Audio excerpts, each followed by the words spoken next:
Welcome to the King Connections podcast. I'm your host, King, and I'm here with Learning How founder, as well as author, as well as real estate investor and child development specialist, Nkenge Yasin. How you doing today, Nkenge?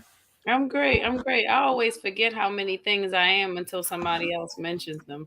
I was just looking for you to say founder of Learning How. I was like, oh yeah, that is me. The other things, but go ahead. Well, great, great. Well, one of the questions I love to begin the conversation with to really kind of set the context is, what's your spiritual energy number? Being zero being life sucks, to 10 being life is awesome. Where would you say you fall into that spectrum? So I'm always off the scale. So I am always a 10. So I am doing this meeting with a migraine headache. When I leave here, I'm headed to the ER. And I'm still grateful and blessed to be able to be here. I'm living, I'm breathing. I have amazing children, an amazing life. So I am beyond blessed and always will be beyond a 10. Well, I'm glad to, I definitely appreciate your commitment to doing the show today. I'm sorry to hear that you have a migraine. You going to be okay? I definitely am. I got this. Okay, excellent, excellent. All right, well, we'll go ahead and begin with the first question of the day, which is, what do you see as your purpose in life? So King, it's interesting that you asked that because I didn't know the answer to that. I would say maybe as soon as 2 years ago. I would say that I've always been a person of servitude. I've always been a giver. Um but I hadn't thought of, I wasn't that intentional with what my purpose was. Now I've come to learn that my purpose is the work that I do. Which is changing lives through early encounters. So my business is child development, but I feel that God has definitely purposed me with the work that I do because of how good I do it. Like I do this very well. I connect with people very well. I understand people very well. And I know how to leverage my relationships with parents to really help them thrive. So my purpose in life is definitely to help people see their highest potential. Excellent, excellent. Now, how would you define a conscious leader? A conscious leader. Man, I've been watching your show, King, and I have heard some phenomenal answers to that. So I should have better prepared for that answer because I mean, I can't remember the name of the young lady, but she defined conscious leader better than anybody I've ever heard say it. So my definition, because I won't plagiarize hers. My definition would definitely be someone that sees leadership as a collective and um and is always, their ego is always removed in all of their decision making. I would also see a conscious leader as someone that their life revolves around their decisions impacting others. Hmm. Well, I love your answer as well. So thank you for sharing that. You alluded to this a little earlier, but I'm gonna give you a chance to kind of expand on this right now. With this next question is, and what would you say you're most grateful for in your life? Mm. It's definitely not one thing. I'm grateful for everything. Um, Specifically, I'm grateful for my relationship with the Creator, really understanding what having a relationship with the Creator, or any religion, any spiritual premise revolves around seeking the kingdom first. And so I'm most grateful for learning what that means, because after that it removes every barrier following that. So if you always have that as your first go to, then everything else will follow. So I'm most grateful for my ability to comprehend and understand what those kind of things mean, and then everything else under that follows being grateful for my work, being grateful for my children, being grateful for my spouse, being grateful for my family. But it's none of that is possible without being grateful for my relationship with my creator. Absolutely. Excellent. Excellent. What inspired you to create Learning How? Wow. So a number of things. Learning How began with Busy Bees Early Learning Center, or Busy Bees Child Care Center, as a family child care center in my home. And what I learned, how that originally started was me just not being able to find quality care for my son. I was a teenage mom, and I know that one of the things that innately happens in women when they become pregnant is this shift of wanting what's best in life for your child, wanting what's best for you. And I really wanted what was best for him. So nothing, I couldn't find anything that fit in the space of what I thought was perfect. So I created my own. And I think that I pride myself on always creating my own things when things don't work well for me. And I also would define that as a leader, someone that will create whatever it is that they feel is missing in the market. And so I started my own child care center in my home, and um and was able to keep my own son with me. But while there, I realized that there was more to working with children than just babysitting. And so I later went back to school, got my degree in early childhood psychology. And that's when Learning How started to evolve. I realized that the things that children were doing were more than um, just coincidental. They were things that I would later become to learn were schemas. They were the way that their brain was developing. And so that's where Learning How evolved. I knew that I was in a good position to be able to create a new lane for child development for children that look like me, children that were less fortunate, children of all ethnicities, actually, that because their children are all the same. It's not until they get contaminated adults that things change. But so that's basically how Learning How, and it's just been evolving ever since. It's great that someone like yourself saw the action, the need, and took that action, and that's where conscious leaders really come into play. But my next question is going to be, what led you, or what inspires you to become a real estate investor? Because you also look to purchase real estate in Baltimore City. So I'm really curious about what led that inspiration. So I think real estate, as Robert Kiyosaki, my mentors, working with you as a mentor, will all agree that real estate is one of the best ways to financial freedom.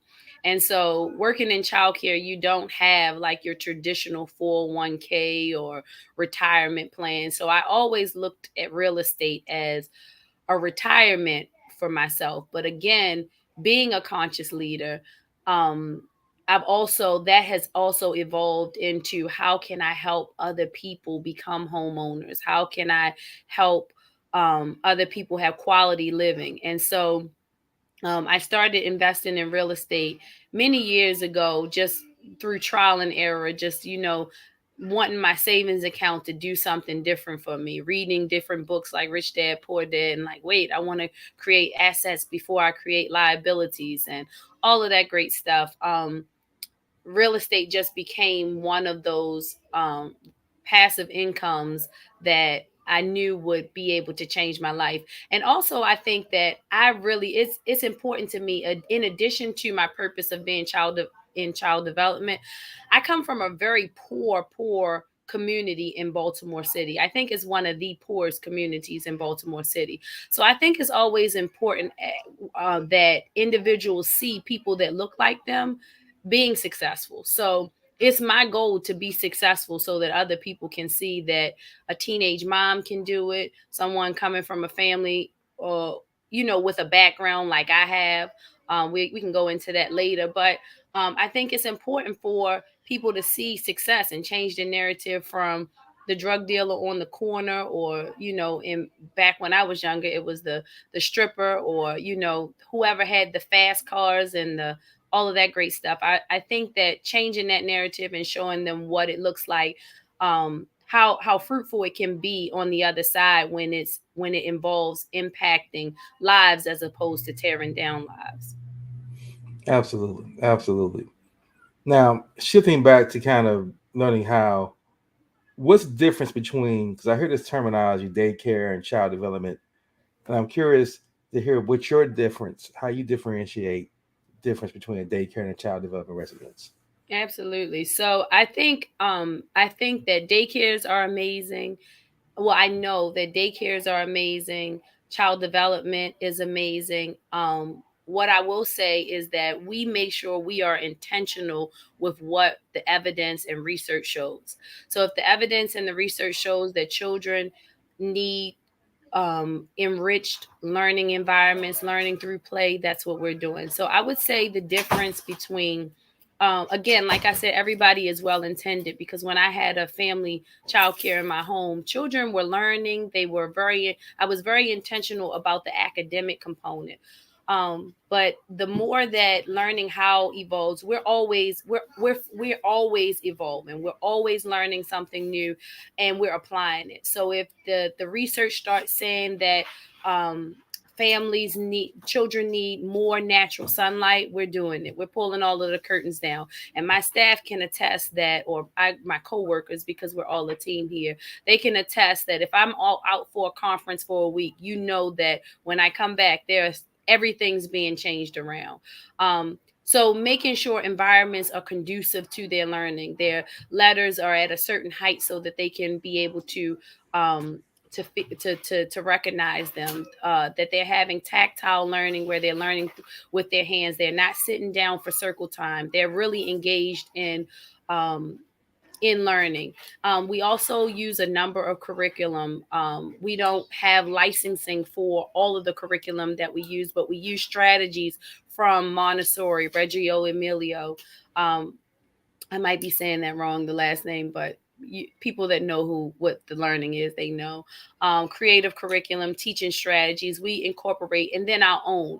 And our own is really the cultural relevant part to the community that we serve, understanding the trauma, and using things like from the ACEs study to really develop families and children.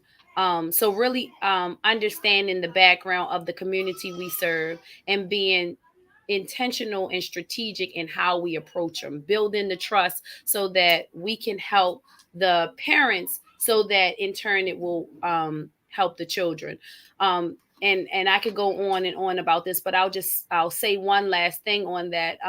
I recently I'm reading this book. It's called Ready or Not, 12 Years Later, and how education in early childhood has not changed in 12 years, and just showing the difference. And the one core component that I think really separates learning how is how we're going to really shift that pendulum, because I think when we're only addressing issues from within the child care center, setting goals for children, um, if we don't factor in that family component and really help and support the family, the pendulum will continue not to move. So what that looks like for us in learning how is identifying what will get our parents thriving. So when we develop the children, when we give them everything that they need, their parents are able to reinforce that when they get back home. So we want them comfortable. We want their lights to stay on. We want them not to be evicted. We want dad, if he went to prison over the weekend, we want to get him the resources to be able to come back in and get acclimated back into society and get a job. So we're working on things broader than just child development, and that's what really separates learning how from traditional daycare. Well, wow, that's a very all-encompassing answer, and I see that you draw upon your experience growing up in Baltimore City to understand how to best provide the services that that community needs. And dealing with a lot of things you stated, my next question now comes back to, what do you see as the most, or the biggest, or the greatest challenge you have in raising children in Baltimore that parents deal with? Mm, I guess this will be our topic. I thank you for giving me the topic for tomorrow for our parenting doesn't come with the book. Um, One of the biggest challenges I would say is economics. Like I think we everything will draw back um to people not having adequate resources. If you take like the funny movie that Eddie Murphy created, where his I can't remember, Changing Places, was that what it was called? Trading places, Trading yes. places. Like you take that situation and we just use that as a prime case study when people are given different options, different resources, and that's what learning how is here to do. When people are when they have those different resources, it changes how they're going to operate. They don't have the scarcity mentality because things aren't scarce. And so I think the biggest challenge is that, but I also think that that's not a challenge that's going to be changed overnight. So one of the things that I would say helped me with raising my son in Baltimore City, and um, I'm not sure if it's the perfect plan for everyone, but I had to keep him busy. I had to keep him busy, and I think that we can't just continue to say what the problem is without just learning how to navigate through that problem. So I think Baltimore is one of those places among several cities with the same economic background for people of color, is that you have to learn how to navigate through that, and that is finding resources that will help you in building a village around your children. I didn't know that's what I was doing, but when I think back to my son's coaches, who, when I had to work late, they would pick him up and take him to practice, and then I would get him on the other end. I think it's just really important to have them busy nonstop. My son was in hockey, baseball, football, basketball, chess, um, um, you name it. And the same thing for my girls. It is not a easy lift, but it's a must. Children cannot have too much downtime, and even when they do, you still have to monitor that. So, and I'm not saying that it'll be you won't they won't incur any obstacles, but I think keeping them busy as much as possible. By the time my son finished all of his activities, and likewise with my daughter, she's riding horses, and Baltimore has, if you go on Baltimore City Recs and Parks, I mean, I'm just amazed at all of the opportunities that are available for young folks. I mean, free opportunities. My daughters, even if you can't afford some of the things that's on there, there's waivers that you can even apply for different things. So there's a host of different things. My daughters are ice skating right now. She went to a nature camp. I think you just have to keep them busy. I think idle time, as my grandmother would say, all those cliche sayings, idle time is a room for the devil's playground. I know what all of those what are all of those cliche sayings meant now. There was a lot of wisdom in those things. And so I took those things, and I think that's how parents can help navigate through that process, and really having the hope and faith that your situation will change. Believing in yourself that it will change is one of the key components as well. Absolutely. Definitely you speak from a lot of experience, definitely with a lot of passion, a lot of insight. And I think that's very helpful when it comes to working in the community such as Baltimore, is really understanding from an emotional intelligent perspective how best to work with the population of parents that you outlaid, as well as working with the children, understanding what their needs are. And this next question is really going to be centered on combining two of your passions together, which is, I'm curious to know, you are a successful real estate investor as well as successful business owner in the child development arena, I should say. Being raised in Baltimore, did it prepare you to deal with how to be successful in real estate investor in Baltimore City and to build a successful child development business? Absolutely. I wouldn't take anything from my past. Nothing. Uh the cold houses we lived in, the lack of food. I'm telling you, I think that builds resiliency. And honestly, I think I'm going to turn the heat off for my girls this winter, and leave a broken window like we had, cuz I think I'm enabling them by keeping them warm, and not having them earn anything. I think it builds character. It builds a resiliency. It makes you be able to do a podcast with a migraine, and well, it does that. And I pride myself on, like, sometimes I look back at situations like, wow, you made it through that. Like, I think sometimes we got to stop and you know give ourselves flowers for some situations, especially when you hear other people complain about a flat tire. I started, and I'm just coming into I think sometimes we can be too humble. I'm just coming into a space on my journey now. The older you get, the wiser you get. But I'm coming into this space of really appreciating myself and understanding that, and Kenja, you do some things that others won't do.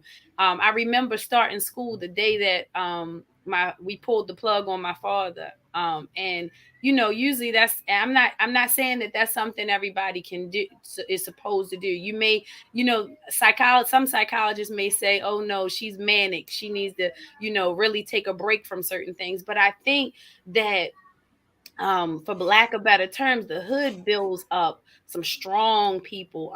And I know I've shared this with you offline. I think when people are able to tap into that in a positive way, um, then it's no stopping them. I think that they are I think the only thing that keeps individuals from being successful coming from them environments is their mindset. I think as soon as they switch their mindset to what they can do, which I think is a part of um what keeps people in certain spaces, like we become slaves to our mind. I think once we take those shackles off our mind, there's nothing we can't do coming from those kind of environments, because you've learned how to survive. I've been taking care of myself for a really long time, and so those survival skills, you can almost be in any arena once you're no longer intimidated by those arenas. So knowing that you belong, and knowing that you're going to show up, and it's not even a competition, but you're going to be your best self in any of those situations. The possibilities are endless. And um, I've just come to realize that, I mean, within the last year, that there's nothing I can't do. It's just a matter of time, patience, and hard work. Absolutely. Thank you for that answer, because I've often said, being new to Baltimore, only been in Baltimore for 6 years, that despite all the obstacles, challenges, pain, marginalization, racism, oppression that the city has gone through, that the people I've met in Baltimore are the most resilient people I've seen, and you're definitely an example of that. And you also talk about making important decisions and shifting your mindset. So I'm curious, has there been one decision that you've made in your life that you can think about that has been the most significant or most meaningful to you? I hate to sound like a holy roller, but I'm telling you, it's really my belief in the creator, knowing that, um and I may ruffle some feathers, but knowing that there's a God inside of me, that I'm created in he or she's image, she or he's image, and knowing that it was that shift for me, just really understanding that I can't give credit to anything else other than um, knowing that I am capable, I am created in His image, and I can do everything that He can do or she can do. So that would be the one pivotal moment in my life, and the most important thing in my life. And like I said, it's the most recent thing in my life, that has just shifted the way that I look at things now. Your perception about everything absolutely changes when you put that first. Absolutely, absolutely. Now you don't sound like a broken record. Either people get it or they don't get it. That's how I look at things. If you don't get it, then they ain't your tribe. You need to move on from those individuals. You know.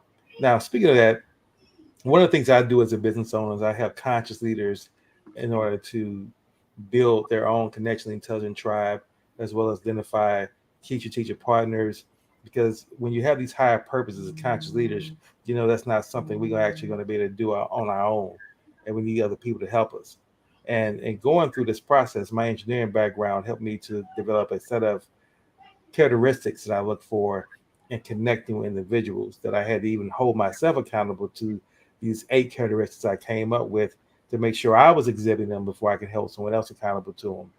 But my question for you, as a person who's out here living as a conscious leader, investing in real estate, making your moves in Baltimore City, are there certain key characteristics that you look for when you're establishing new connections, when you get introduced to people that want to connect with you, that want to build with you?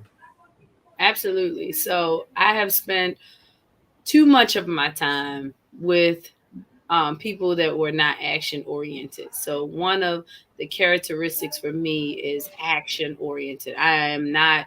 Time is so valuable to me now. Time. I know that I'm still a very young woman, but it can this age came faster than I anticipated, and so time is the most important commodity to me.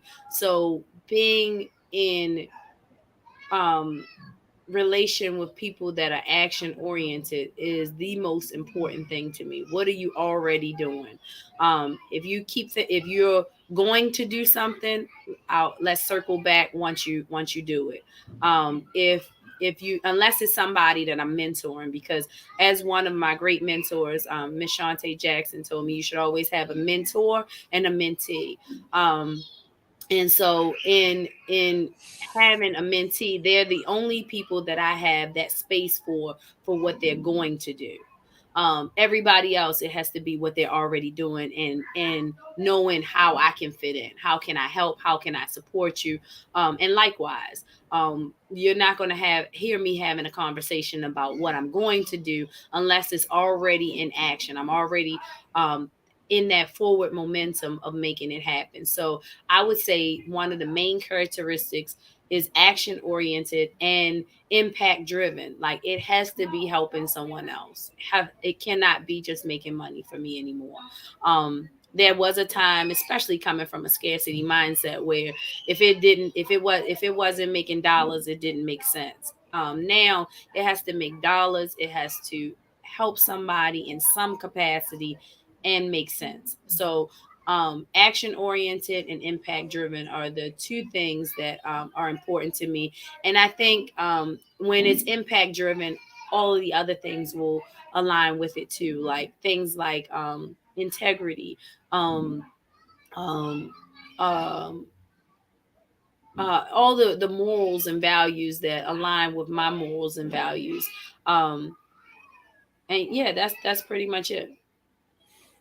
And that kind of speaks to my next question, because you talked about earlier that you kind of approach your work and what you do with a village mentality, that it takes other people to kind of bring about that total child development, so the children is not just getting education but getting surrounded in the cloud. I call it a cloud of support.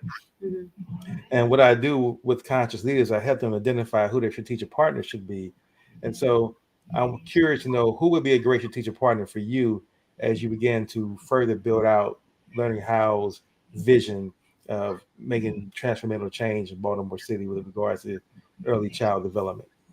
Sure. So, right now, I think we are what a strategic partner for us would be the individuals, nonprofits, which Baltimore has a host of them, the nonprofits that are already doing great work. So they have the resources in place to help develop or support our parents. So what that looks like is, like, for instance, we have currently, um, and I want a host of these, because as our problems continue to present themselves, I want to have solutions to everything that we encounter. So let's use, for instance, um, Baltimore Community Mediation, they help with facilitating IEP meetings. We have children that have IEPs, so um, we like to connect them. We connect them with someone from Baltimore Community Mediation to be able to facilitate that. So I would say connecting with the rest of the many nonprofit organizations that are already doing great work, um, and and overcoming the challenge of making sure those partnerships are succinct. So what I mean by that is, even though we have these partners on staff, making sure that holding them accountable to what it is that they say that they do, and not just making us a checkbox for what it is that their mission says. Okay. Now, I know I've known you now for quite some time, and one of the things I would say that I always appreciate about you is that you bring a lot of energy to the conversations. Every time I meet you, you're always full of enthusiasm. You have a big smile. You always have all this great energy, and I'm wondering, are there certain morning rituals that you go through to kind of put yourself in that right mindset so that you don't let all these negative issues of what the city brings on you or what society tries to tell us through all this news? What do you do to keep yourself focused, mentally sharp, and just out here at that 10 mentality all the time? Yeah, absolutely. So I don't watch the news at all. And I don't entertain any negative feed. So any feed that's on social media, um, any of those social media platforms, I hurry up and scroll past them. But as a morning ritual, when I'm not talking to you or walking with you in the morning, getting that good conversation, it would be um, listening to a good word. I have like a host of different people I listen to, from Joel Osteen, Joyce Myers, T.D. Jakes, Jesse Perry, the Money Come to Me Man, you name it. I listen to all different people. I agree with parts of what they say, don't agree with parts of what they say. So I listen to a host of different individuals in the morning. That's at like 4:30. I've been going to the gym the last week. I didn't go because my head is hurting this morning, but I usually go to the gym, walk on the treadmill for about an hour. While I'm stretching, I'm meditating, I'm praying, and then I'm attacking the day after that. I start my and working with children is just amazing. So they come full of energy every morning. So when I get here at 6:30, they're telling me whether they like my outfit, my earrings, whether it's ugly or cute. I look like a clown, so it's always something funny in the morning. So I feed off of their energy too. I love the innocence of children, that they haven't been tainted by the world yet. So they have they're just so well. People say that you. I don't like to use the word resilient for children. I think they just compartmentalize what's happening for them different. They're not resilient yet. They just don't know how to deal with all of the emotions. So they compartmentalize it and get back to it later. But I feed off of their energy. And that's pretty much it. My daughters are amazing every morning. So that's pretty much what my morning looks like. I would like it to look like being more consistent with the exercise, because that really puts me at way over the 10 mark. I'm like at a 15 when I don't work out, but when I do work out, I'm like at 100. That's what's up. That's what's up. And out of respect for your time, I know you got a lot of activities going over there at the Child Development Center. And I know you decided to come on, even though you have a migraine. I have two more questions left. I'm gonna Take let you your go on with your day. Um, my next question is, and I'll set the context of this question is there a kin connection that you would like to meet? Now, what I mean by kin connections, I'm not necessarily referring to my name or my company's name, but it's a title that I've given an individual who's achieved a certain level of success, whether it's career, whether it's personal, whether it's professional, and what you admire the individual. And if you were to co-create with that person, you could make some great things happen. And so, with that being said, like mine is Magic Johnson, and I've developed a process for connecting with these individuals that when you do meet them, the leverage is not you're here and they're there, and you meet them as a fan, but you meet this person as a co-creator, and you all can do great things together. So my question for you would be, who is a king connection that you would love to meet and build with and take your career and your life to the next level? You're on mute, actually. No, no, I came up. So one of one of the connections that I would say that I would want to meet. First, I'm going to preface this by saying that okay, no, I'm gonna say it this way. I'm gonna do it backwards. But my king connection would be Oprah Winfrey. And the reason it would be Oprah Winfrey is because I really just admire. I think we are very much alike, in a sense that I think that she has made some decisions before being naive to how she was well intended but naive to how receptive people would be about help. And so some of her choices are very similar with how she's helped people in the past and what they've done with her help. And I won't go into detail about that, but how what they did with her help, how they weren't as grateful or showing the gratitude for what she did in the past. Then her going to open a school really shows her growth in understanding what people need.